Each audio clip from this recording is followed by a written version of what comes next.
Alrighty. I have two things to talk about today.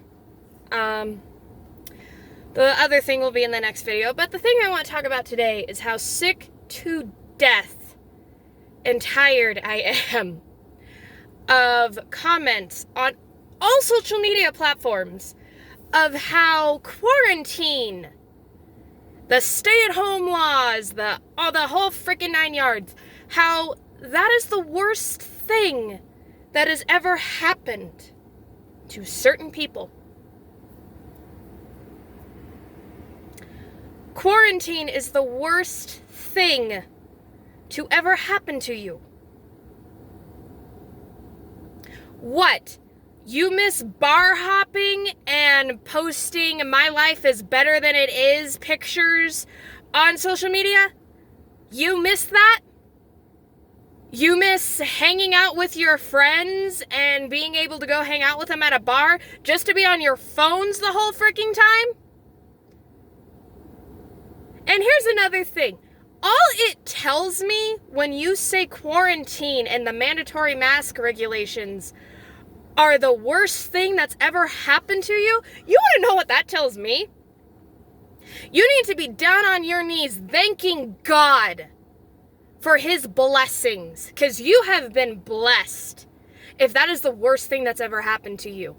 How do you think these women and these men and these children that are in verbal, physical, or sexually abusive homes are doing? Where school used to be an escape from the abuse, now that abuser is homeschooling those kids. Where the woman used to be able to escape by going to the grocery store or going to work. Now she doesn't have those escapes anymore because now she's working at home with the person who's abusing her. Or him. Women can be abusers too. Or him. How do you think those people are feeling right now? Because I guarantee you, quarantine is the worst thing that has ever happened to those people because now they don't have an escape. They are with that abuser 24/7 now. And you mean to tell me you posting my life is better than it looks like, pictures on Instagram, or bar hopping, or going to a restaurant to talk to your friends and all you do is spend time on your cell phone, that is the worst thing that's ever happened to you? You can't go around and do anything? My heart breaks for the people who are being verbally, physically, or sexually abused and they have no escape now.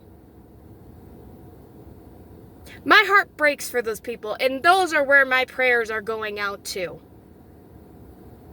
Not to you who's sitting there crying that you can't go take pictures and make your life look better than it is. No. You need to be counting your blessings because you have been blessed abundantly. And you need to stop feeling sorry for yourself. I feel sorry for those people.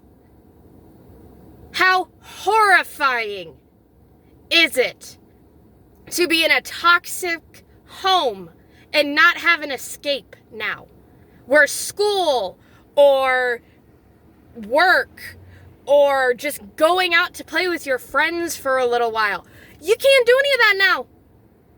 We are stuck at home. Now, bear in mind, I know a lot of people are following the laws, but those people don't have an escape now.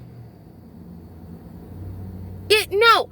I grew up in a home with two narcissists that constantly got in competition with each other.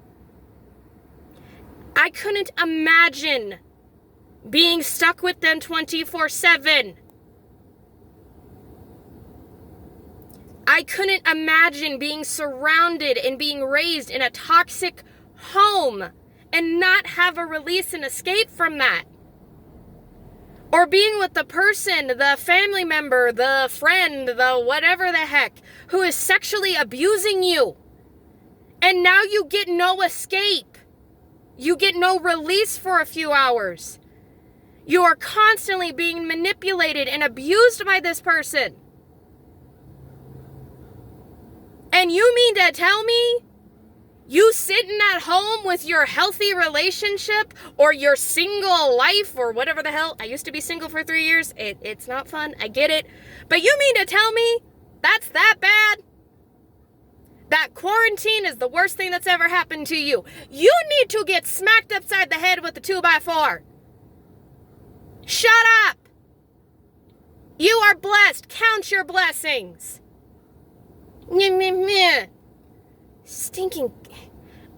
If you think that, I'm serious. I want all of you to really sit down and ask yourself, how bad is my life right now compared to these people that are in a toxic environment or an abusive environment and have no escape? Work used to be my escape. Great. Now I'm working at the kitchen table and this man is sitting there drinking coffee and verbally or physically abusing me because I looked cross-eyed at him.